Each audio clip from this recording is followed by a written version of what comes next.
most of the safety-related rules are found or apply on the bicycle. If you think Tour de France, where everybody is in a peloton and they're professionals, you know, we can't do that in most races because there are a lot of amateurs and folks that just wouldn't be comfortable with that. So we have rules about, I'll just call it tailgating, not passing on the right. When you're not in the fast lane, stay to the right. When you're not passing somebody, stay to the right. Actually, in the race today, people would say, well, why do you need to stay to the right? Well, because it's blocking another athlete from passing you, because they can't go over a double yellow line. But another one, which I came upon as an athlete today, is if you're riding towards the center of the lane, trucks and vehicles, because it's not a closed course, can't pass you.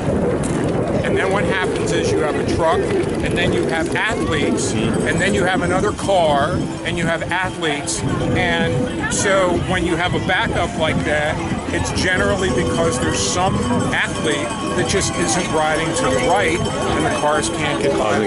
So a safety hazard for the people behind them. It's a safety hazard. Well, it's a safety hazard for the vehicles too. So you know, there are things like that. What we try and do is educate. Kind of the philosophy is the new term is warn and amend, meaning I'm not going to write you a ticket and have you find out after the race that you've gotten a penalty, which is an addition of time to your final time.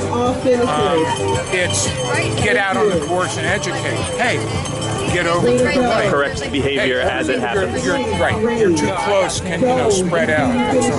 But with that said, you also know when there are 3, 4, or 5 very good athletes working together, and they probably don't need a warning. They just, get a penalty.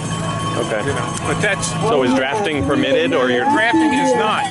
Right now, you're supposed to be 3 bike lengths from the bike ahead of you, and then you're allowed to be in what's called a draft zone. It's kind of like your space, my space. So you're allowed to be in the draft zone 15 seconds. Is that always the rule, or is that COVID related? No, that's always the rule. Okay. And it may change to align with the World Triathlon and Ironman, which is 5 bike. Okay. But you have more time to pass. Then in addition, once you are passed, then the person that has been passed has a responsibility to drop back out of the draft zone. It's kind of like on I-95. The fast person goes by and they get over. You can't then tailgate them and then say, I'm going to get that person, and you have to drop back. And then, so, if you give one piece of advice to people for doing a triathlon to avoid injury to themselves, go to USAT website and read the rules. It'll take 10 minutes. And there's actually a one-pager if you just want to go to the highlights. And there are videos. So read. Nobody would, get in a car and get a driver's license without reading the rules of the road.